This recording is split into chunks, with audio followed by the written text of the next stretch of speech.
Hey,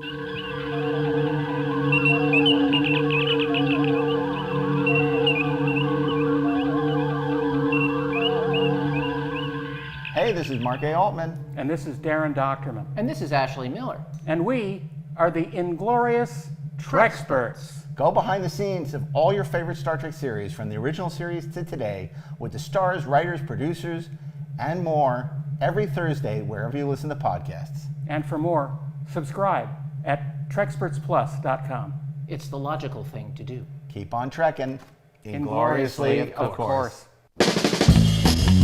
Hey, this is Mark A. Altman. This is DAREN DOCHTERMAN, and we are the Inglorious Treksperts.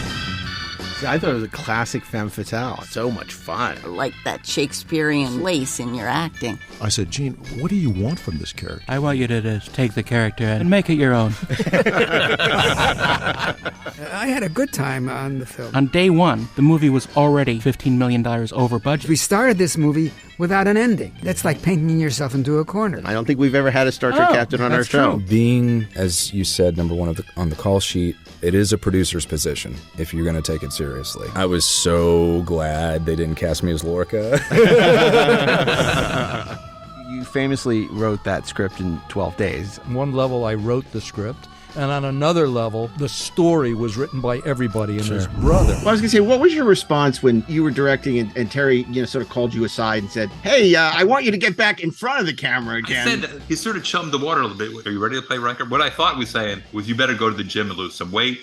Lines. Are you going to trim your beard? Don't cut your hair. My interest was totally piqued. It's not hyperbole to say it's the best Riker material I've ever had.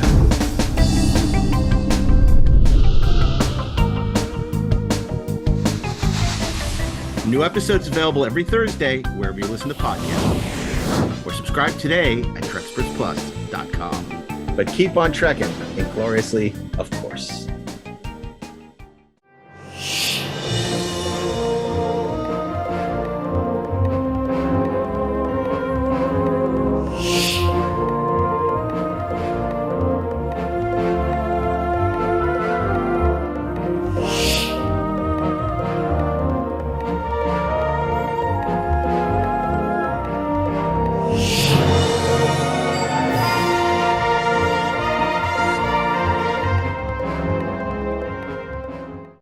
Hey, this is Mark A. Altman. And this is DAREN DOCHTERMAN. And this is Ashley Miller. And we are the Inglorious Treksperts. Did we get it right that time? No, you're not even close. I gave you a hint. I gave you everything. I'm telegraphing that I'm ready to get the Treksperts thing going, and you were just like waiting, like out in the rain. It's like, oh, and then you're like 5 syllables in, and you're like, okay, I'll start now. It's like an echo chamber. It's funny because when I was watching you, it seemed in sync. So yeah, on my machine, we actually. I don't think it was in sync. No, I don't. Well, maybe it was One Direction then. That's right. That's a joke for our younger listeners. Yeah. Oh my God, that's really funny. Anyway, welcome to. We still haven't had enough of you. It's our 40th anniversary Star Trek 3 reunion. This was a fantastic panel we did at Star Trek Las Vegas on the Inglorious Treksperts stage, where we united cast and crew from Star Trek 3, including Robin Curtis, Kirk Thatcher, and Ralph Winter. Wow, that was that whole day was full of like class reunions. It was crazy. It was full of meanings and depths. Like we had Star Trek 5 reunion, Generations reunion, and then of course this wonderful Star Trek 3 reunion. And people know how much we love Star Trek 3. Oh yeah, we just can't stop talking about how much we have love a strange relationship with Star Trek 3. That's for sure. We cannot say enough about Star Trek 3. About Star Trek 3. About how much we love it. We can't quit you, Star Trek 3. We can't put into words how we love Star Trek 3. Well, it's funny too, because you remember at our dinner in San Diego, Ashley, Rob Moore and Mark Guggenheim said that they want to team up and take us on Star Trek 3. Yep. So they want to do the Star Trek 3 Kumite. They're going to lose because I think, look, we were polite and we were nice and all those other things to Terry and Steve and Kevin Feige. But Gloves are off. Gloves are off for Guggenheim. I know, because it was our 300th episode, and we Yeah. were feeling charitable, and it was like, we want you guys to, we want And you to even come though back. it was the 300th episode, we didn't kick them into the pit and say, this is Sparta. That's right. But meanwhile, though, right now, I'm imagining Steve Asbell listening to this and just thinking, screw you guys. We kicked your asses. Yes. No, you didn't. Oh, and I think it was more about letting them talk about why they loved the movie. That's right. Yeah. Because again, there are a lot of I would say the majority of people listening to the podcast do love the movie, Yes, right? they do. I think They're wrong, but they love it. we're right. We're They're in the not minority. wrong. They just can't Love what take they a love. step back and evaluate it clearly. But I want to be very clear to everybody who's listening. This is a celebration that we did, and Yes. certainly these people have come a long way for the power of Genesis, and we weren't going to, crap on the movie Absolutely with the people not. who came to celebrate it, right? It would have been so great to have run over into the dealer's room and brought out Christopher Lloyd. That's I the tried one. to get him. Yeah. I tried to get him. He, it just wasn't going to happen. I don't think he really likes doing those kind of things. No, I don't think so. I other think he's reasons. there. I think he's there to sign autographs and make Yeah. money. And I don't think he was really, he did go on stage and talk a lot about Back to the Future, which I think he prefers to talk about. So, yeah. And, because we asked Walter to come too, and Walter had a good reason he didn't, that he also begged off, which was great because, Ralph and Robin and Kirk hadn't really seen each other in such a long time. Yeah. And it was really wonderful to see them just It was fresh. Yeah. It was fresh And exciting. and they had such a nice So time. exciting to me. Yeah. They had such a nice time. I feel, reminiscing about the movie and telling great stories. Am I remembering correctly that we also had sort of a big conversation about Star Trek 4 during that panel? We did. It We lapsed did. into Trek 4 a little bit, but we pulled it back. Yeah. Yeah, because of course Ralph has so many great stories about Star Trek 4 that I think inevitably we couldn't resist letting him tease a few of these Star Trek 4 stories because they really are, kind of To amuse terrific. your audience. And so, and of course that is a almost universally beloved Star Trek movie other than by Darren. And so we thought it was important to, it was like let Ralph talk a little bit about that before we got to Star Trek 5 later in the day, which was great. That was a really great day at the convention. That was an That's amazing Saturday. day. Yeah. I mean, that was, just we did the director panel that day. We did the Generations panel that day. We had a bunch of these reunions, culminating with Lawrence Luckenbill and Cynthia Gao and Ralph Winter on Star Trek 5 and John Simpson. Really, really great. That whole weekend was amazing. I mean, I would almost say as a fan, for me personally, being a part of that was almost a culminating experience. And then we went and we did the whole commentary with Shatner, and suddenly that's the culminating experience. So we just keep culminating everywhere. Yeah, no, I think, when we first recorded a lot of these episodes, we were still in the shadow of the exhaustion and this, the stress and just, how hard that week was for us. And, now with a little distance, it's easy to look back and say, oh my God, wasn't that amazing? Wasn't that great? And it really was. Not to toot our own horn, but but it was. No. And I will say it's not necessarily us because I've heard that, I didn't even tell you this. This is so funny. So I'm having lunch this week with Brian Volk-Weiss, who did our panel on Trek Toy Stories. And I'm sitting there and we're having a lovely conversation actually about Star Trek when suddenly we're interrupted by these two people. And guy says, oh, are you Mark Altman? And I said, yeah. He says, oh, I really wanted to come to the convention. It turns out he's a showrunner on a big animated show. I'm not going to embarrass him by saying what. And he was like, oh, I really wanted to go. How was it? I said, it was a huge success. And then Brian chimes in and says, oh my God, it was incredible. And he says, oh my God, I wish I had come. It was it sounded so great, and I'll have to go next year. And we had a lovely conversation. It was lovely, and it was just so nice. He said, "Oh, he's obviously a big fan of our podcast," and so I said, it's amazing when we keep finding all these people in the industry that are huge fans of this podcast. It's very gratifying. But again, I think that's because we deal with the subject matter in a very different way than a lot of other people do. In a lot more, I was gonna say serious and scholarly way, but listening to us talk. Sometimes it is, but mostly it's from serious. It's the pro fan angle. That's right. It's like it's less scholarly than it is functional, and it's from experience of what it's like to reviewing sausage, having made sausage. Yeah. and loving this particular brand of sausage sometimes. Most of the time. But occasionally the sausage isn't great. Sometimes there are things in the sausage that we don't like. As long as it isn't a sausage fest. I was so gratified to see the great response we got to the Ande Kindred episode, because I think there are a couple of things that are just really special that we do for us, and I think Ande is just a really special person and has this incredible history, and is one of the last living links to that era of TOS, and certainly behind the scenes. And I was glad that people really responded to that episode.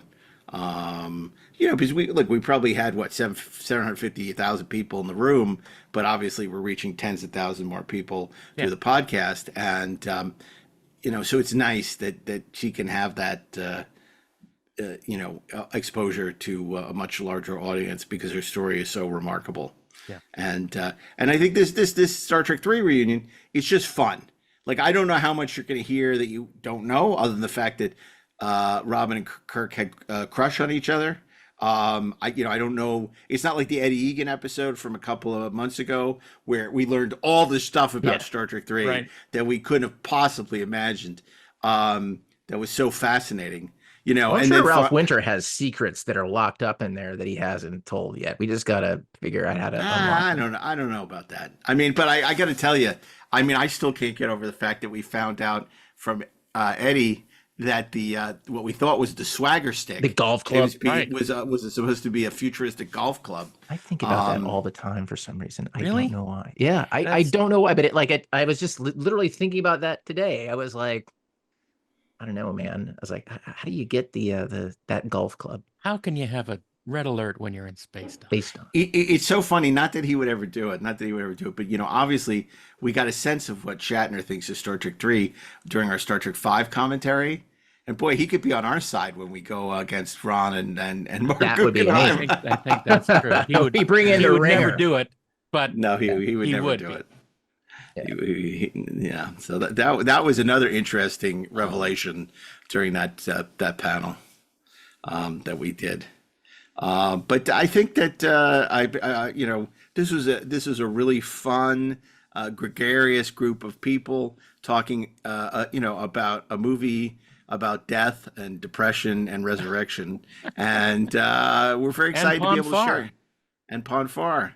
So let's go a little Pon farther, and we'll share this incredible cast and crew reunion for the 40th anniversary of Star Trek 3: The Search for Spock, right after these brief commercial messages. Maltz, Changchu.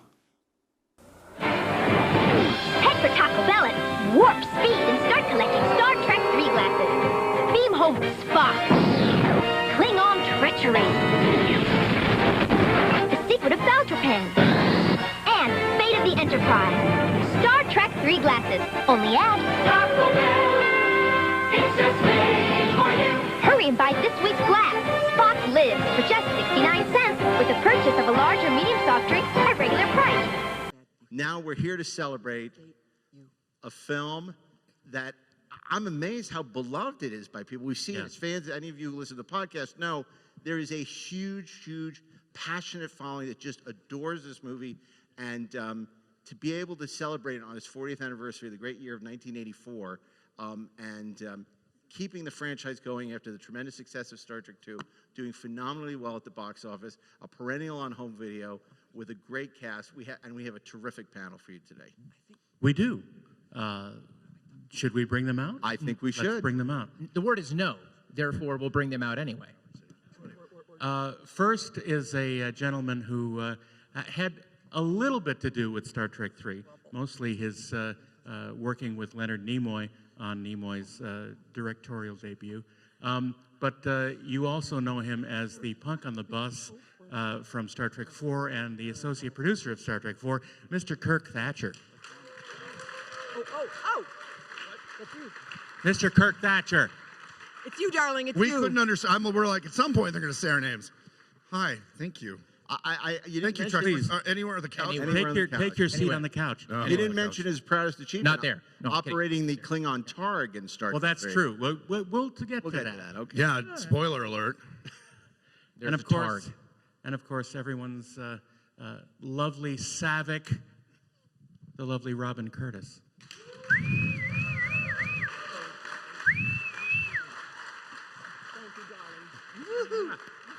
I know you have no knowledge, but I hope you have a lot of knowledge about Star Trek III.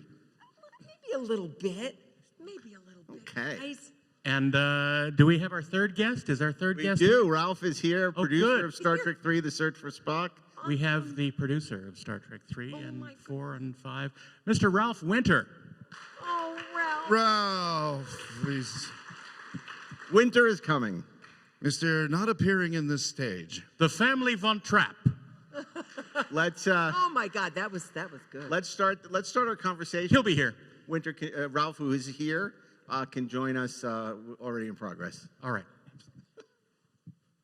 So, Star Trek 3. It happened. What do you think?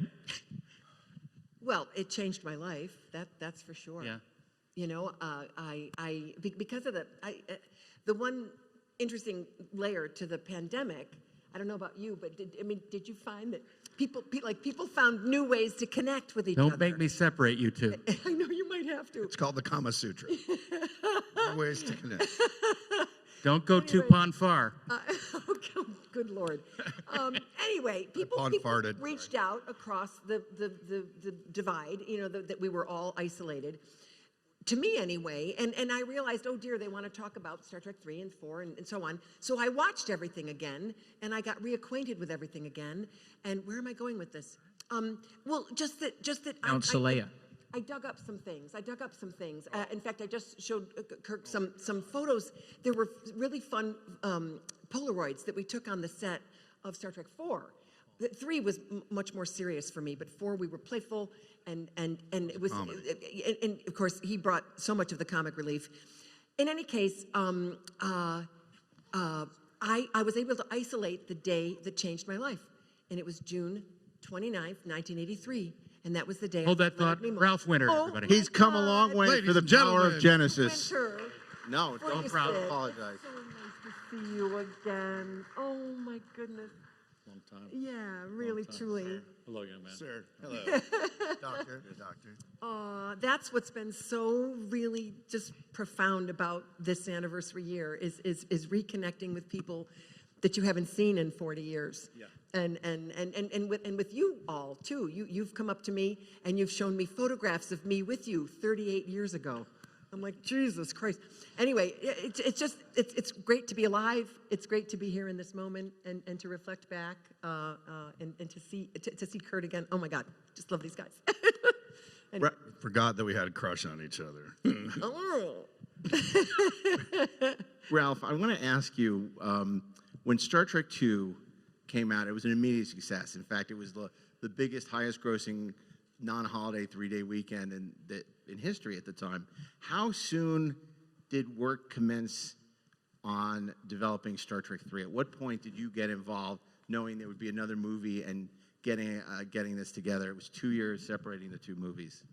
So I was an executive at the studio during Star Trek II. And as soon as it came out, Harv asked me to come aboard, and so I left the studio and then got hired onto Star Trek 3. So it was pretty fast. It was pretty soon in trying to get that developed and written and on its feet. And what at that point you came on board. Gary Nardino had left the TV division. He's now producing with Harv, and you were taking a much larger role, obviously, as a producer on Star Trek 3. what were the biggest challenges you had? Because Star Trek at the time still was not lavished with a ton of money, and to be, polite about it, it was like, kind of low budget for the studio. It was still being produced under the auspices of the TV division. What were the challenges for you in terms of mounting what was a much more ambitious logistical script? You're going to these planets, you're multiple ships, you're on Earth. There's a lot more happening. So the first movie was made for $40 million, and Charlie Bludenhorn had a conversation with Harv Bennett and said, "Can you make a movie for less than 40?" And Harv said, "I can make 5 movies for less than 40."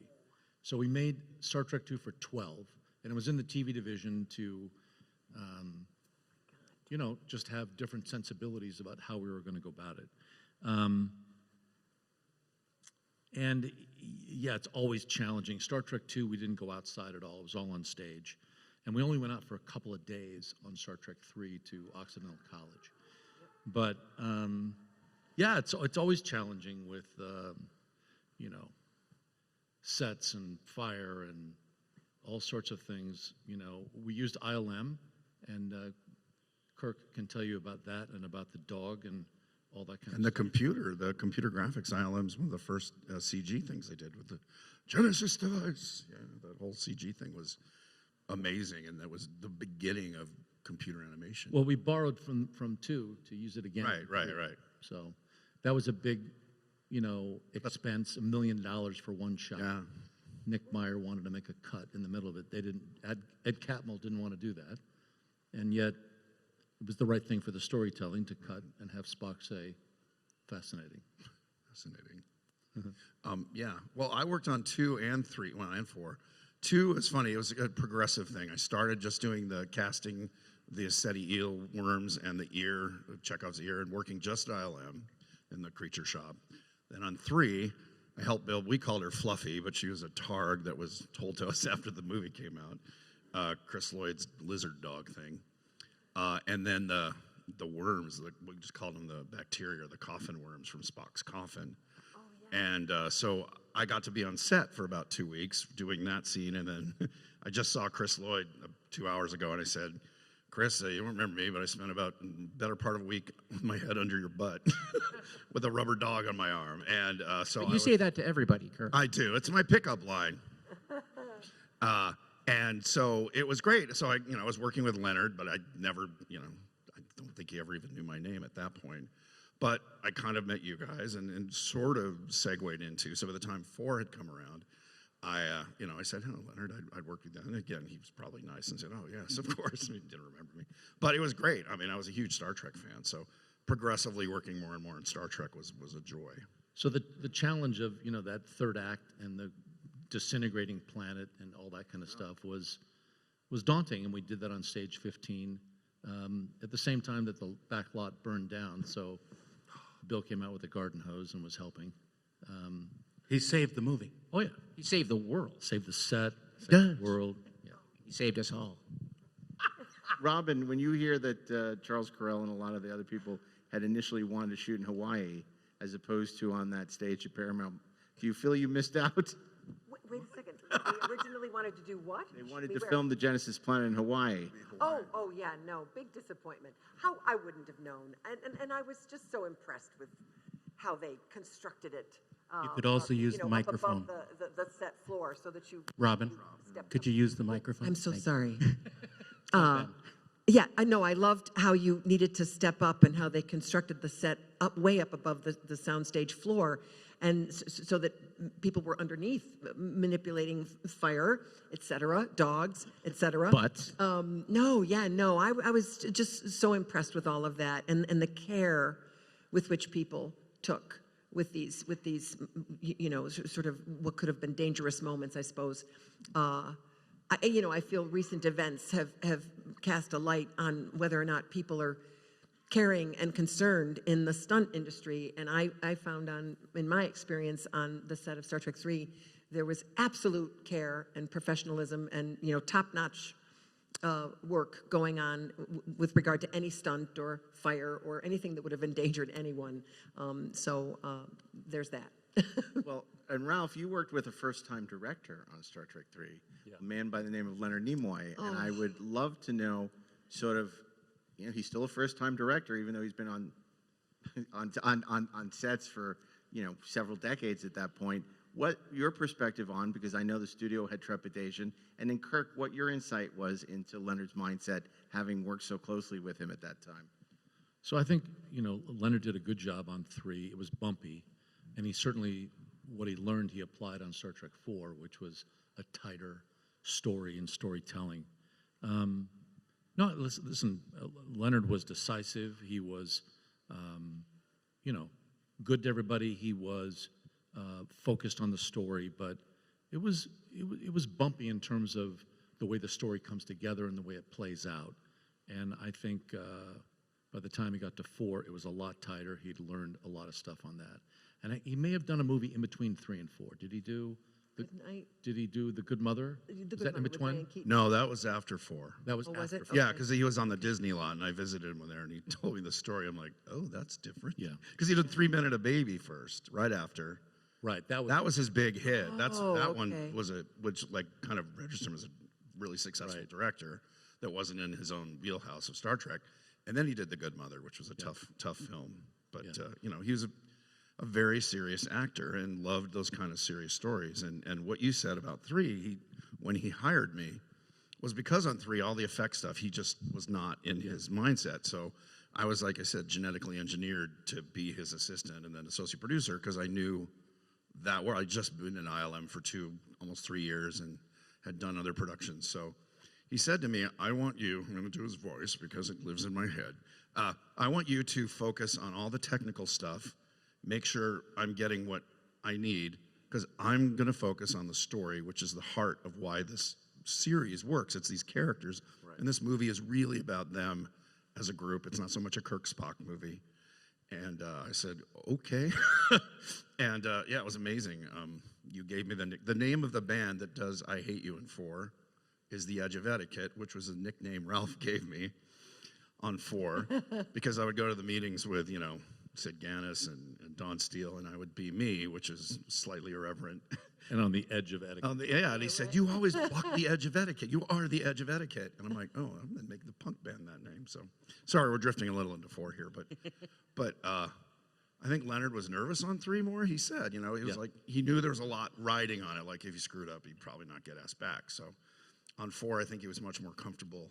His energy with me and on the set was more relaxed than I hadn't really been clocking him that much on 3, but he. And look, it was a harder job on 4 because he was in it as well as directing. That's what was amazing, yeah. Yeah. So on 3, he wasn't on camera as much, and so he could focus on that. But he was serious about it and dedicated to it and hardworking. But it's not easy to direct, especially a 2-hour feature, and have it all make sense. So. It's interesting because. Kirk just said, oh, I'm drifting to Star Trek 4. Maybe I shouldn't talk about that. But in retrospect, this has become the Genesis trilogy. 2, 3, and 4 are all of a piece. They all connect story-wise. Did that just sort of evolve, or was that always the intention? At what point did it become clear that this was a trilogy? Look, I think it evolved. You got to go back to, for me, you got to go back to Star Trek 2 at the end. When we previewed the movie and Spock dies, we did a preview in the Paramount Theater, and the cards were horrible. The audience hated it. And so we retreated to Gary Nardino's office with Michael Eisner, Barry Diller, all these folks, and it was really Michael who came up with the answer, which was, we've had Good Friday, we need Easter Sunday. And so we did one shot with ILM in Golden Gate Park, ferns, fog, and come across the casket, the torpedo tube, and that made all the difference. The cards were different, the audience responded, and then it began to, I think there was the inkling of how we could make, a young Spock, but I don't think, we didn't think that far ahead to 4. It wasn't, we're not building, universes and metaverses and all of that. We weren't thinking that way. We were thinking, not just one picture at a time, but sort of, grabbing that story and seeing where it could go. But, everybody wants to make sequels. We thought about that, but we didn't think about it deeply in terms of 3 pictures. Well, yeah, and 4 was originally a romp. They wanted to do something fun and light because 2 and 3 had been pretty heavy. So I remember the first draft was Eddie Murphy was being talked about being in it. It was a scavenger hunt, which it still kind of was. But then Nick Meyer came on. Mearson and Krikis wrote the first draft. I started when that draft was finished, and they decided to move on and brought in Nick Myers, which then kind of changed the tone of it, with Harv doing the wraparounds in the 23rd century, and then Nick doing all the stuff in the quote-unquote present day at that time. And that's when I think, well, your character came back for a scene that we'll talk about next year at the Star Trek 4 panel, but so tell your friends.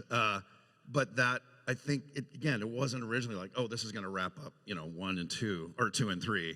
It just sort of evolved into that with those threads finishing up and getting Spock back to being where he was, which was kind of, it worked nicely. I think they did, but again, I don't think it evolved, as you said. Robin, you were cast by Leonard. Yes. So tell us about that process and how you were brought into the family. How did you teach you to be Vulcan? Oh, God. Well, it was very unusual in that I met the casting office on one particular day, the 28th of June, 1983, and literally they arranged a meeting for Mr. Nimoy, for me with him, the next day. And the unusual part, guys, is that typically an actor, reads lines, and based on whatever, winning that you did with the performance, you're invited back to hopefully repeat that whatever, they liked in the first place. And so the stress level goes up, and with each meeting there are more people in the room, and very often you're not introduced to anyone, and so you're just kind of shooting in the dark. You're reading with a casting director, and you hope to hell you created whatever magic it was that got you there in the first place. But in this case, I was meeting just one-on-one with this lovely man who of course I knew had played Spock, having watched it as a kid, and so there was that level of I'm very impressed that I'm sitting with this human being, and I have him one-on-one with me. And the generosity that he showed me was so sweet, because, I had a very thin resume at the time. Maybe I had done a couple of jobs in LA at that point, but mostly musical theater. I played all the great whores and wenches of musical theater. And he asked me about these things that I had done in a dinner theater in upstate New York. And I just recognized in that moment what a terribly lovely man he was for being so respectful of my thin resume and where I had come from. But he knew I had a lot of training. I studied in New York, I studied in LA, and he said, would you like to go? He said, first of all, he asked, would I mind if he taped our little chat? I said, of course not, why would I mind? So he was able to kind of just catch me having a conversation with him, but he taped it. Then he asked if I would like to read the lines, and I said, of course I would. And he sent me out in the waiting room with his assistant, Teresa. Didn't she do a lot of voiceover work? She was a part of the... She did a lot of voiceover. Yeah. And she was helpful to explain to me who the hell David was and what had been established in the previous film. And Leonard sent me out saying, well, he said, Vulcans have 1,000 years of wisdom behind the eyes. I said, oh, well, geez, I'll work on that. So I familiarized myself with the lines, and I went back in, and once again, he videotaped the work that we did together. So what that did was it saved me from having to go back and recreate, whatever I had done with him in that moment with other people. And as the stakes get higher and higher, and people like Harv Bennett are in the room now, and Nick Gary Nardino and Ralph Winter and so on. So I at that point, he shook my hand and he said something, that you don't hear very often. He said, Robin, I have no doubt you could play the part, but now it's up to the powers that be. So I left his office walking on air, like just walking on air. But I knew that there would be more steps to come. And so I was invited to Western Costume, and I was invited to meet Sylvia Abiskill, and we worked on the hair and so on. And each of these meetings, I was invited to go over and say hello to Harv Bennett and just stand outside his office and have a brief conversation with him. So everybody was so lovely. And then ultimately there was a screen test. And I pretty much was, wink, wink, told, if you don't fall flat on your face and do something crazy, you're going to get the part. And so I just, with all the seriousness of a heart attack, I did what I was told and gave it my best shot. And Merritt Buttrick was there to support the actresses that were put on tape. And I don't know when the call came, whether it was the very next day or a day to 2 days later, but I got the part. And guys, it was particularly poignant for me in my life at that moment, because earlier that summer, my father had been diagnosed with cancer, and it was a return of cancer, a metastasis, and so we knew that the news was bad. And so while my family was experiencing this incredible grief and agony, and chemotherapy, and all the awfulness of that, Star Trek happened to us. And so when people ask me, what that was about for me, I say it was just this enormous beacon, this light, this incredibly, fantastic and unexpected Hollywood distraction, news you couldn't have imagined for our family and for me, while we went through this otherworldly thing that It was happened. the best of times. It was the worst. Yeah, Darren, it sure was. And Mr. Nimoy was particularly sensitive to that. Because he was aware that it was happening, and he was so much like my father. And I'm sorry I'm going on and on, but I want to make the comment that see, I had no idea all the things you just mentioned, Ralph, the behind the scenes thing. I was just so focused on, actors don't know much. They just know what they're supposed to do, right? As they say often, you're not paid to think, just do your job. And Mr. Nimoy directed me very closely. I told him the very first day, you seem to think I know what I'm doing, but I do not. And he promised that he would take me every step of the way. So before every scene, he would sit me down like Kirk is right here, and he'd say, okay, let me hear it. Let me hear the lines. And then he would moderate me either by inflection or breath or whatever it may have been. And I loved it. I hungered for his direction. Yeah, for his guidance. But where was I going with that? Doggone it, there was a point, and now I've lost it. I know about the ears. I know. Being the newcomer, right? I really, as I said, was very serious. I didn't speak till I was spoken to. I watched everybody. I watched the original cast. I watched Christopher Lloyd. I watched Merritt. I watched Bill. I watched Leonard. And what I observed was a master. Here, this gentleman was stepping out from in front of the camera to go behind the camera. And I felt like he had the diplomacy and a deft hand at bringing this ego into the moment with these egos over here and that new ego. And I thought, oh my God, he's like a director of an orchestra, conductor with these personalities. And I thought he did a beautiful job at that. Maybe the story was a little rough, but he sure did care. And he sure did handle each of us, I thought, very, very well. The diplomacy was really quite because something. it's a minefield. It's a minefield, Ralph. You know what I'm talking about. And he had a center of calm about him. He was very not dry, just a calmness about him. Yeah. Especially in 4. What about the ears? I want to hear about the ears, because that was always a big deal with Leonard and the ears. Well, they cut my hair around the ear so that you could see that wonderful, aspect of the character. And I couldn't believe that with Kirsty, by the way, whose name was never mentioned to me.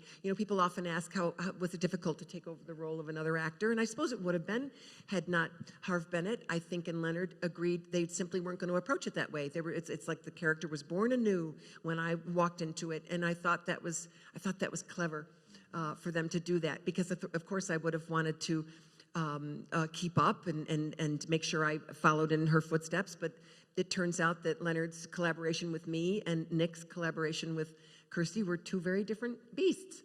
And so I wasn't led to, to feel like I had to mimic someone else's performance. In any case, the ears.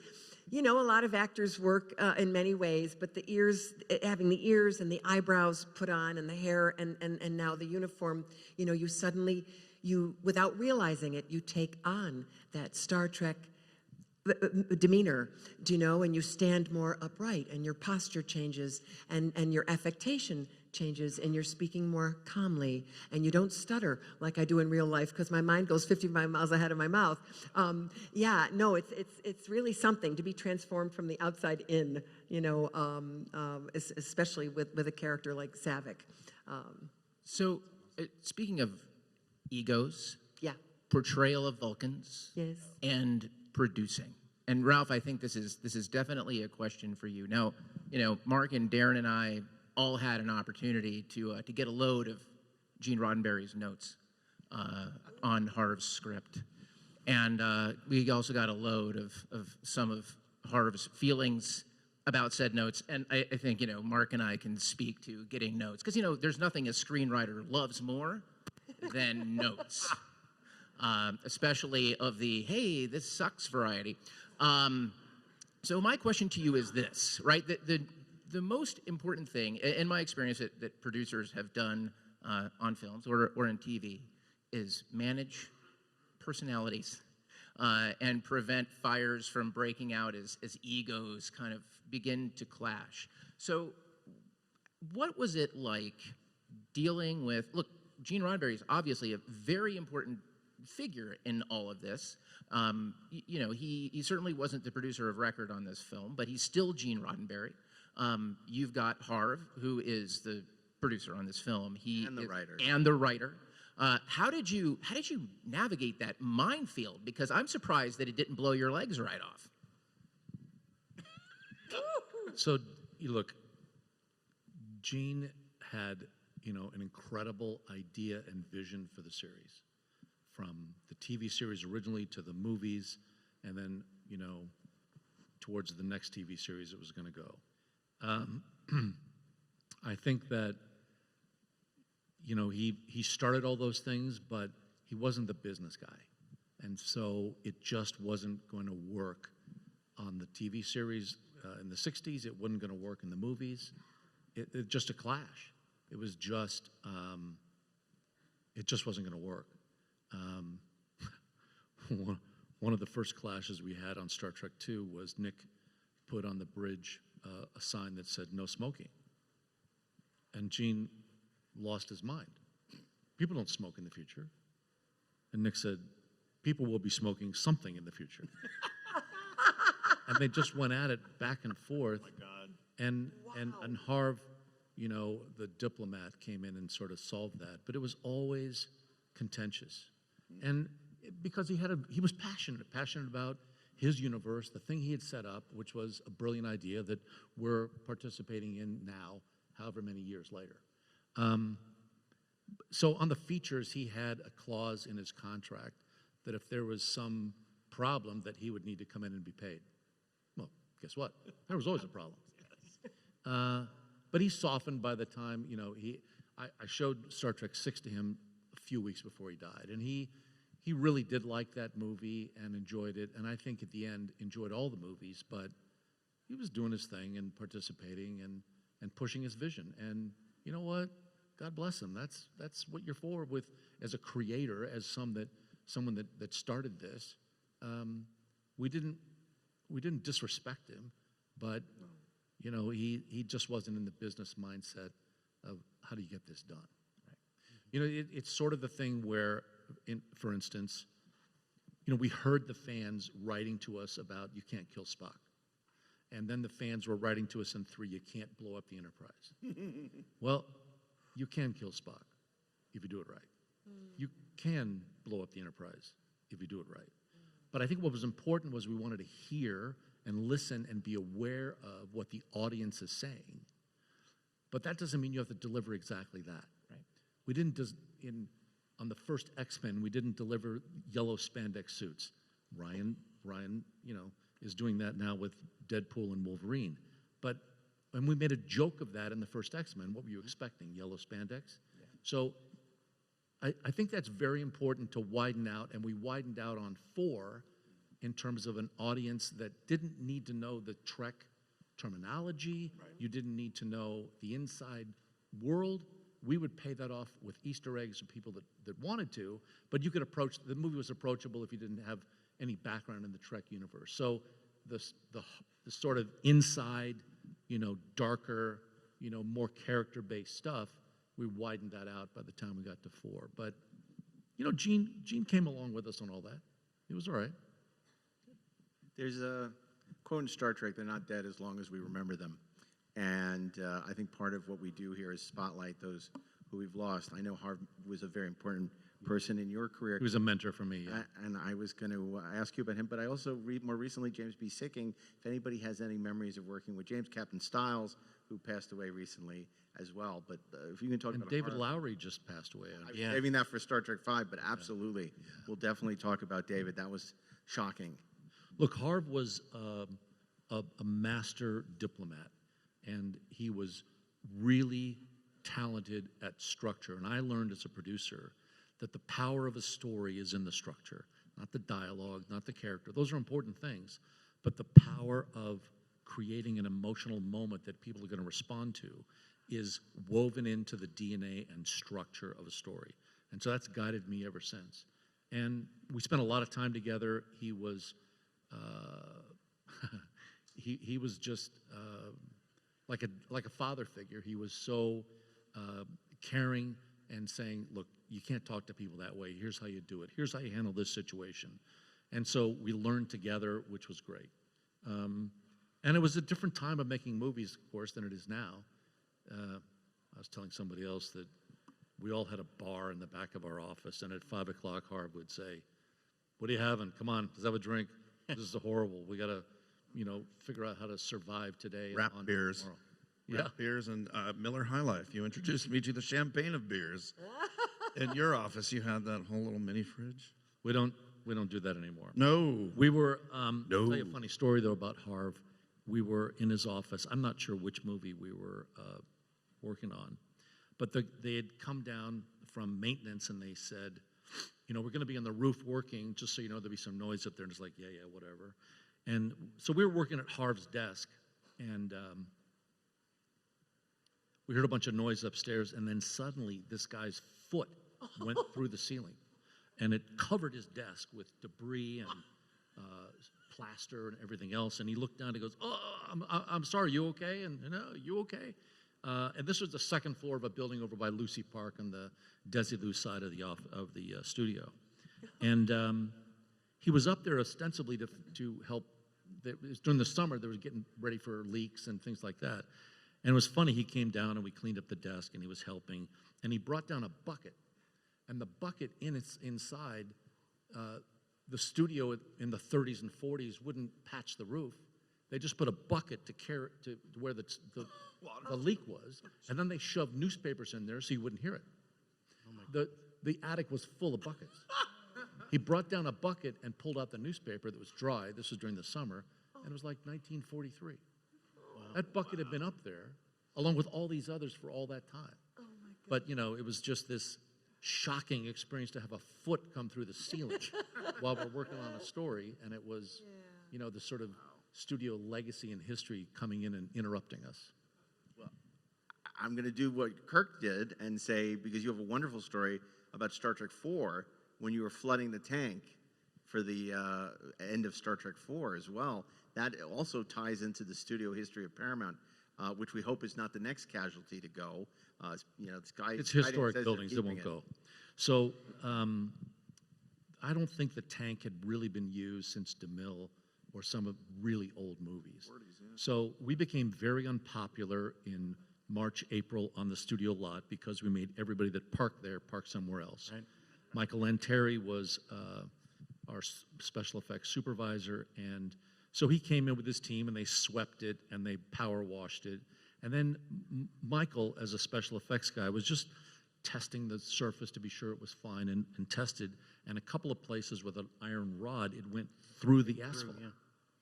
And we discovered that the studio had forgotten a 20 by 40 tank, 8 feet deep, that was filled with sand. All the tie downs are there, everything's in place. So when we figured that out, it worked for some of the tricks we were going to do for the whale, for the tail coming up. And Michael built some things like you would on a theme park ride, that there was a track actually with the whale's tail, and what would happen is it would just ride the surface and come up over the surface and down, and it seemed like it was forever deep. But like Jaws at Universal. Yeah, just very. And the flipper, there was one of the flukes too that he made. So it was just very simple stuff, and then we did other things down below, underwater, the scenes with Bill, etc. So we planned all that out, and now we're ready to fill the tank, and they can't turn it on. They don't know how to fill the tank. They don't know which knob to pull. They don't know which wheel to pull. So they have to get like Joe, the plumber that retired like 8 months ago, and call him up because they couldn't find the paperwork. And Joe comes in, you turn this wheel, and then you do this, and then you open this thing, and then you do that. And we filled the tank. And it was like 3 million gallons of water. We had to heat it. We had to make it, add chemicals so that it was Chlorinated, yeah, so it wouldn't algae. Chlorine, so it was safe. And it became the Paramount swimming pool for April of that year. I went swimming every day. Yeah, because it's only about 4 feet deep. And well, there was the 20-foot thing, the deep, but it was like 4 or 5 feet deep. And Leonard's like, "What are you doing?" I'm going swimming in the tank at lunch. He just kind of went, "All right, just be back to one." All right. I think one of the things we were able to do well was that we also made that work as the other side of the Monterey Bay Aquarium. Right. So just the sort of trickery and how we planned it out, et cetera, it worked out all right. But yeah, studios, there's a tremendous infrastructure. I mean, even now you walk down the alleyways of Sony or Warner Brothers, there are massive buildings, massive infrastructure that somebody thought about 100 years ago. And a lot of that has gone to waste because, movies are being made elsewhere around the world, and we don't offer enough incentives here in California to make as many movies. Too bad. There's a whole movie about the tank. They looked at Mexico. There's a big tank in Mexico. There's one in Spain. We went to NASA Ames. Remember, we went up to NASA to look at, they have like 100-foot deep thing that's huge because they do all the zero-G work. And we looked at that. You did the underwater work for Leonard there. Yeah. And but the water's crystal clear because they had test astronauts with it. So it was just the water stuff was a huge part of that movie. That was a small part. That's the mind meld with the whale. Yeah. And then the whales were 3 feet long, and we shot them in a pool in up in the Bay Area. It's up in Marin County. So what happened? This is pretty interesting. ILM did a great job on George and Gracie, and then they went on tour around the world. Mm-hmm. And they had cetacean experts help with those skins to be sure they were precise. So we got a call, and there are 3 shots of a real whale in Star Trek 4. Mark Ferrari and Debbie Ferrari, his wife, they were researchers. We gave them a 35 millimeter camera. They'd never used it before. They've used 16, but they went out in their little, dinghy or whatever they got, and they went out and photographed and got 3 shots for us, which was great. I got a call later when the movie was getting ready to go out from a Fish and Game federal thing, and they came in and said, "We got to look at the movie because we understand you were closer than 1,000 yards from a humpback whale, and that's against federal law." I said, "Well, come on in. We'll run the movie." So while we're showing the movie, they're watching scenes underwater, which is all of the ILM work, and these guys are saying, "Yeah, I know where that is. I've been to that place over by Maui." And I went to the little squawk box on the projection. I said, "You can shut the movie down now." And the guy said, "What are you doing?" I said, "That was in a pool. We shot that in Marin County. We turned the filters off. We put, draped the sides. The whales were built like the wind-up toys, so that you wind them up and they through the water. So when you slow that down and you add some weight and heft to it, it has that kind of beauty to it. Yeah. And they complained about model shots, and I said, "We're done. Thanks for coming." Yeah. Kirk, you've had a lot of success with the Muppets subsequent, but one of your early puppeteering experiences you mentioned was the Klingon Targ or whatever it was called. In 3, yeah. In 3.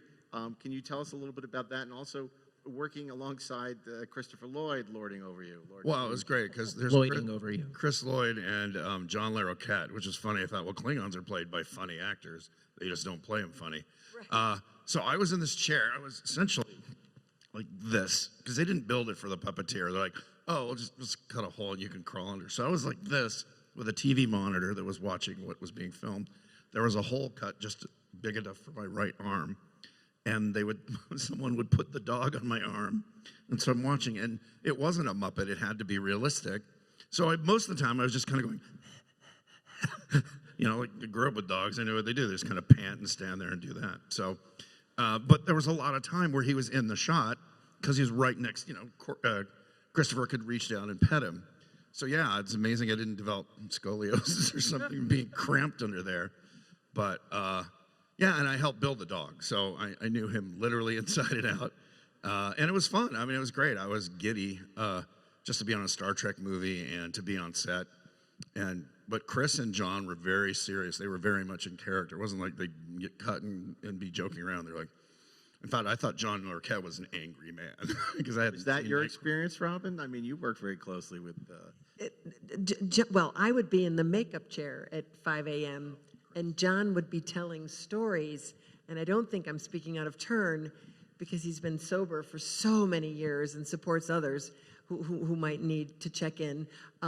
He would tell stories about being in a blackout while he did, a guest starring role on Baba Black Sheep or something. And he had just tested for Night Court. They had just done the pilot, and so that was a moment when they had no idea how very successful it would be. But a very entertaining guy, a good guy. I did work with him later on Night Court, which was a lot of fun.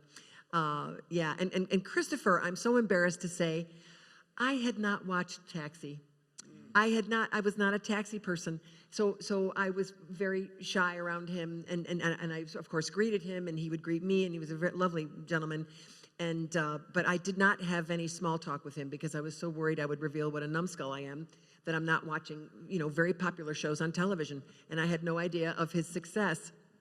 What I can say though is his acting methodology was so unlike my own, and I think his is far superior. Like, he didn't have to understand what he was looking at or what was going on out here or any of it. He just said his lines, and he was in the character, and you were mesmerized by him because the scene where he has to call us each out and then scream, "Beam me up," he kept putting his arms wide. Beam me up. And Leonard would say, "Cut, Christopher. It's the what do you call Communicator. it? What? Talking to the communicator. Yeah, you need to talk into the communicator. Oh yeah, and then he would go through the short monologue again, and then scream to the heavens with his arms out wide. Beam me up. and so we had to do several takes. But I thought to myself, he probably is the one person in the world, in the universe, who could get beamed up just simply by shouting it to the heavens, because he was that powerful and that committed. Well, I think we have time for just a few questions. So if you want to line up at the mic real quick, and I want to remind you that Kirk will be signing at the Inglorious Treksperts booth. Robin is at her booth on the floor, and Ralph, probably questioning his decision right now, will be coming back for Star Trek V in an hour. So thank you for that. We do appreciate it. And I do want to talk about David Lowery. Why are you skipping 4? Why is 4 always skipped? It's not an anniversary, man. Next time, 2 years. Okay, I'll be old then. Questions? Go ahead. Oh. Okay, we're going to go that I'm too slow. Oh, God, I'm first. Okay. My question was, I heard that there was some regarding the Saavik plot in, was it? Oh my goodness! Wait, was it I think it was the third movie. There was some question. Maybe it was the third or the fourth. There was some question regarding the Saavik and what she would be doing in that plot line. And then Mr. Nimoy had some disagreements about what was going to happen with her character, whether or not she was going to. Maybe this is totally wrong, but no, you're right. Okay, my question was, I was wondering if any of you guys just had some insight into what that conflict, quote unquote, was like. I think what she's alluding to is the implication that you were pregnant from what happened in Star Trek 3. Of course. Like Gracie. Well, I was going to say when we were discussing Mr. Bennett that he was so classy. He is the only one of anyone I was in contact with who actually sent me personal messages. He sent me 2 telegrams and a lovely letter with some photos from the liftoff party at his home. And the reason I mention that is because the telegram welcoming me to the shoot of Star Trek 4 had a message in it that said, do bring the obstetrician with you. But then by the time I got to set and we kind of put it on its feet, even though there was some suggestion in the dialogue, which Kirk remembers better than I do, because I don't have a script with it in it any longer, whatever it was that we filmed that might have hinted at that or suggested that, unfortunately, was cut. And so they left a very provocative plot point to die a very quick death. But maybe, so do you remember that they shot a moment like that? I feel like there was a subtle thing where Leonard was like, "How do you feel?" And you were like, so it was some moment like that. Yeah. And the idea was it was an Easter egg that they could easily bring back in 5 if 5 was about, Spock's child or something. And then they decided to not use it. So I don't know if they shot the take and didn't use it, which is what my impression. They shot a moment that they could use, and if they didn't, they just would cut around it. And that's kind of what that story was. So it was considered, but then not used in. But the good news is Vulcans live a very long time. Exactly. And one could return to that plot point. No, but I'm simply putting it out in the universe. Thank you for thinking of it. Okay, this might actually be more of a 2-question, but Saavik's atypical Vulcan hairstyle, how and why did that happen? Do you mean the curly hair? Curly long hair. Right. Yeah. Well, honestly, I think Sylvia Abascal was very clever because I have natural curly hair. I happen to have straightened it right now. And so rather than fight it every morning in the chair, she chose to go with it. So they went with my natural hair and simply fashioned it around my ear so that you could see, the Vulcan ear. So it didn't mean any offense. They had tried several physical appearances, as I recall. I think there was a wig that was very sedate and whatever, coiffed, if you will. And they just decided to go with my natural hair.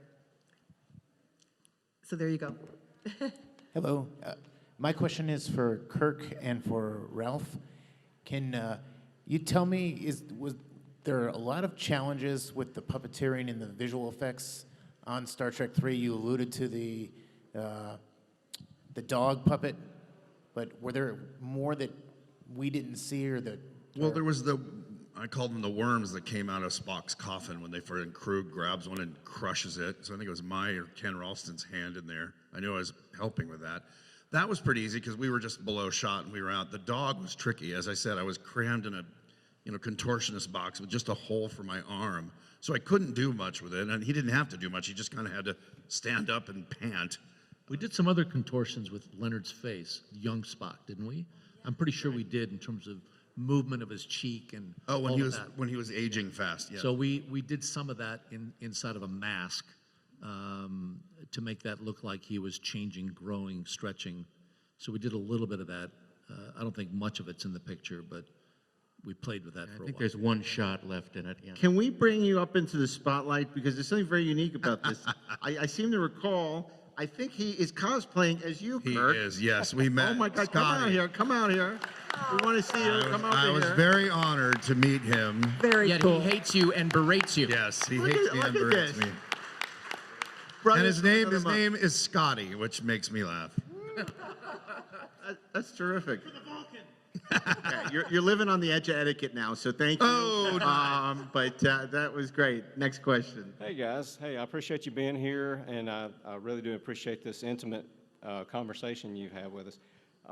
Grew up with this. I'm 53. I think I was 12 or 13 when this came out. I had the Blockbuster video that I watched so many times. You have that permanent crease in the middle, when you've watched it and watched it and watched. But my question is, and I know you kind of alluded to this, when the Enterprise blew up, I know it hurt me because that's the main character. Did you feel a lot of backlash from the fans at the time this happened? I mean, was that a big deal, or was it kind of smoothed over at the end? Or no, it was a big deal. We did get a lot of backlash. We got a lot of letters ahead of time. Everybody seems to know what's going to happen before it happens, and yeah, it was painful to hear that the fans were disappointed, but you keep them on edge until they see the next one. But also the studio put in their trailers the shot of it being destroyed. Doesn't help, does it? No, it doesn't. Spoiler alert. Yeah, right. Next question. Did you have a lot of pressure from the studio to keep the budget down? I remember there was a big thing about at the beginning of Star Trek II and after the over budget of the motion picture. Can you tell us about pressure you got? There's on always budget? pressure to keep the budget down. I mean, it's show business. Look, I think the first movie went way over because, you know, they just didn't have their act together. On July 1, they had one 16mm shot done, and none of the rest of it was done. And so they had a hard date, and they'd already collected the money, and so it didn't matter what it cost. They had to deliver the movie. The quote from Barry Diller to Doug Trumbull was, "I don't care if you shoot the fucking yellow pages, we got to have something that we can show as a." I don't care if you have 2 reels of Black Leader, it's going in the theaters. Yeah. So there was always pressure after that experience, not directed at us, but just, and that's why it was done in the TV division on this, the second movie and a little bit of the third movie in that division, because, you know, they felt like they had more fiscal discipline. But there was always pressure, always those choices. So Star Trek II didn't go outside at all. Star Trek III went out, you know, only for a few days in Eagle Rock for some of the stuff on Vulcan. And then by the time we got to 4, it opened up a little bit because both those movies performed and allowed us to spend a little more. But in 1982 dollars, it was $12 million for the second one, 16 for the third, and 21 for the fourth movie. And we actually brought the fourth movie in under budget. And that was due to my salary. Yeah. Ralph told me, I didn't know this till years later, I was paid out of Leonard's salary. The studio wouldn't hire a second assistant because he had an assistant. So Leonard paid me, which I didn't know until the thing was over. Yeah. And then they made me associate producer, which wasn't a salary bump, but that was how great Leonard was. It's like it was an awesome thing, but yeah, it was kind of after the fact. Let's so I do had to these. be nice. Oh, sorry, Kurt. I want to get to these last. Yeah, two sorry. I've been waiting. When Shatner, in his performance, when he receives the news of David's death and stumbles, was that on purpose or not? When You'd you have to find ask out Bill. David's died, when he stumbles and misses the chair, Ask Bill Bill. Shatner. Ask Bill was the answer. Okay. We dare you. And I feel badly. I've got to scoot. Yes. I feel badly. But I have a question before I go. So is the reason, the true, sincere reason that Kirsty didn't come back was because she simply asked for too much Correct. income? Correct. It was as simple as Outrageous, that. yeah. But that could also be the gracious way of bowing out as well, right? If someone's intention was to. Yeah, if you didn't want to leave do anymore, you just asked for the moon. Yeah, yeah. So we don't know if she wanted to come back and misfired. Yeah, we'll never know, but Yeah. she did ask for a lot of money. I've been asked that for 40 years. So that's why I'm asking. And he still doesn't know either. Okay, kids, I got to run to a Robin, photo op. So we'll I be at our love booth. you all. So good to listen to you and to get to see you guys. Thank you. Thank you, Robin. Thank you, Robin Curtis. Thank you, Robin. And you've been waiting patiently. We're going to give you the last question. Go ahead. Thank you. I just wanted to ask, in terms of the look of Star Trek III, it really differs dramatically in terms of like its cinematography and even maybe its film stock from like Star Trek II and Star Trek IV. And I was wondering if any of you would care to elaborate on that, because I always find it to visually kind of really stick out from the others. Well, it was a stage show, so I think that because a lot of it was exteriors that were really sets. So I think that had a lot to do with it because they weren't out in the real world for things that are supposed to be out on a planet. I think that's one of the real reasons. Charlie Carell was the DP. He's no longer with us, but he was really, he had a vision for it and what he wanted to do, and he and Leonard spent a lot of time on that. I mean, we made fun of the pink seats on the Grisham or whatever that ship was. The Excelsior? Yeah. Well, I can't remember. The Excelsior. Yeah, but yeah, I mean that's a choice. Leonard made that choice. That's not inadvertent, and it's not by chance. Leonard made that choice with Charlie, and they picked those colors and that approach. So I'd have to think more about that and watch it again, thinking about the story, because I'm sure that's how Leonard was thinking about it in terms of how it supports the story. Well, now we have something to talk about on the 50th anniversary. Ralph, thank you. We'll see you for Star Trek V. Thank you, everyone. Thank you so much. Kirk, thank you. And we're back. Maltz Wang Chung tonight. Maltz Enoch Chuck. Wait, no, that's Apache Chief. No, that's growing. Apache Chief. Yes. How does it? How does it go? How is Maltz Chung Chu? Maltz Chung Chu. Yeah, that's what I said. No, No, it is not. that's not what you It is said. absolutely Not not, at what all. you said. Okay, so be it. Chom Chung. Maltz Bunny Chum- Ball Ball. Chung. Go Chum, back to chum, the tape. Jabba jabba jabba jabba. Okay, fine. We don't know But what the that- hell we're doing on this podcast. That was. I'll tell you. You know, if people want to do a deeper dive into Star Trek 3, I think there are a couple of key episodes we've done in the past to go to. Obviously, we have that great episode, which is the notes, Yes. in where Gene Roddenberry, Gene's notes, and Harv Bennett's response in the studio notes. This is a really terrific episode we did, joined by Steve Asbell, which I strongly recommend. I think it's one of our finest episodes. Yeah. If you want a deeper dive into the making of Star Trek 3 and the unmaking of Return to Genesis as that script began its life.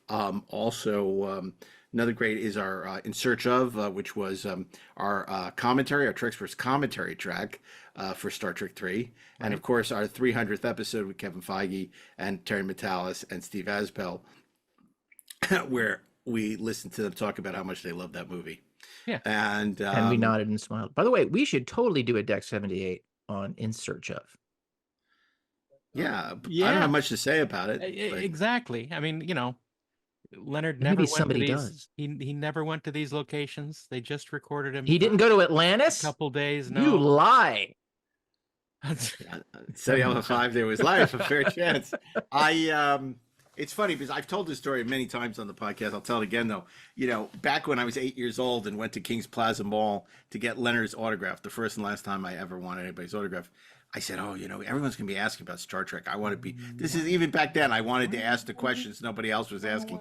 So I said, "I'm going to ask you about In Search of." So everybody's like, "Oh, you know, being a Vulcan, what's that like?" And Spock, and it gets to me, and I said, "So, Mr. Nimoy, you know, when you were doing In Search of, did you go to any of the places you talked about, or did you just do the narration?" He goes, "I just did the narration." I'm like, "Okay." And signed his little. It was the picture of him standing in front of the shuttlecraft. I remember it because I had it hanging in my room for like ever. And Did ancient astronauts actually construct the pyramids? The answer is no. Was Jack the Ripper actually the Loch Ness Monster? well, there's probably a bigger conversation to have about like Von Däniken and Chariots of the Gods and that whole era, the Bermuda Triangle. Yep. And you know, the 70s were a funky 70s time. Yeah, they were, man. It was. And you you know, take me to Funky Town, and you take me to Funky. That would be the opening music, Funky Town. Yeah. It was all about Lips Inc. That was the name of the band. Remember that? Lips Yeah. Inc. Talk about a one-hit wonder. Man, Are you I going love to that. Funky Town? See, we absolutely need to do the In Search of William as a way Shatner. into talking about the 70s and, Oh, and like can all you that wacky Take shit. me to Funky Town. Won't you take me to Funky Town? It's interesting because I think Shatner's new show on Netflix is basically the same show as In Search of. The Uninvited, basically. the Unexplained, or you Yeah. know. Well, no, he has a new one that has a different name. Oh, okay. That is not the Unexplained because I think Netflix has their own name for it. Oh, okay. It's they call it Maze. Is it dropped yet? I don't know what they call They it. call it I thought Maze. many people call it corn. It's called Funky Town. Funky Town with William Funky Shatner. Town. What? I'd like to see that. I'd like to see, you know, maybe it's like Shatner's life in the 70s, you know, called Funky Town, you know, right before Star Trek The Motion Picture goes into production. Have him riding around on his motorcycle, Yeah. Post Barbary Coast. hair blowing in the wind. Oh, man. I'm so there. But who could play him? Who has the charisma to play a young No one. Shatner? No, I do. Yeah, you do. You're not even the right age. You're too old to play a young Shatner I in the feel 70s. young. It's when the world was new. I feel young. Yeah. Okay. You keep doing that martial arts, it's still not going to be any younger. Yeah, that's true. But maybe you can do the flying kicks. Have you ever done a Yeah. flying kick in martial I arts? have, in fact, done a flying kick. So I can do the Wow. flying kick. I can do the hammer fist. And I Whoa, that's can cool. randomly tear open my shirt. It's pretty great. Wow, I love the flying kick. I love that you can do the flying kick. That to me is very cool. Yeah, it's like so. Finnegan comes and tries and to bully you. I can absolutely do the flying kick. I'm Now still it would 20 not be years my first old. choice in You're an an actual old fight. man. I don't know that I would recommend it as a move, but it is doable. Mark Guggenheim's going to come. Star Trek 3 is great. You don't know what you're talking about. And you flying kick. Flying kick out of one of these Zoom panels into the next one. Yeah. With streak lines coming after it. That'd be awesome. I can't say anything too critical of Club 33 because I think the Guggenheims are going to take us to the Blue Bayou. So I think we're going to. No, we're not going to take it to Funky Town, but we might be going to Club 33. So I'm not. Isn't that nice for you? Club Star Trek 3. So you know what? If suddenly I've changed my mind about Star Trek 3 and talk about how great it is, you know why? Because you were bought. Because you're a shill. I just want to say, I love the score. Yeah. And I love Stealing the Enterprise. Yeah. Before people say everyone what loves about Stealing the Enterprise. I know, and it's like we love that. We love that. Doesn't mean the rest of the movie's good. We're losing precious time. Yeah. Chekhov's. I went to Club 33 on my 33rd birthday, so there. Did you? I never I been. know. You've told us, and I'm that's so cool. But I've never been there, so I want to go. You'll like it a lot. I know all these people are members, and I've never been there. Well, you have to be a member. Poor Mark, never to be invited by someone. I know. That's why I want. They got to take me. That's why you're changing. You must be taken. On Star Trek 3. It's the greatest movie I've ever seen. Citizen Kane has nothing on Star Trek 3. It's the Citizen Kane of Star Trek 3s. It is definitely one of the movies ever made. Well, here, if we are going to compare it to other movies with 3s, like how does it compare to Return of the Jedi? I mean, I'm not a Return of the Jedi fan. It's about the same, I think. It's about as disappointing, right? Yeah, exactly. Which is a weird thing to say, but it's like, it's better than Ghostbusters 3. I never saw Ghostbusters 3. Because there wasn't a Ghostbusters 3. That's right. Okay. Yeah, well, there you go. It's better than... the thing about Jedi, it's the same thing. It's like you say, but that stuff in the throne room between Darth Vader and the Emperor and Luke is great. It's like Stealing the Enterprise. It's like, that scene is great. That's great. Yeah. Then the rest of it, and the score is great. But the rest of it... the score is great. And it's better than Last Crusade. Yes. No. Wait, no. Yes. Star Trek 3 is not better than Last Crusade? Yeah.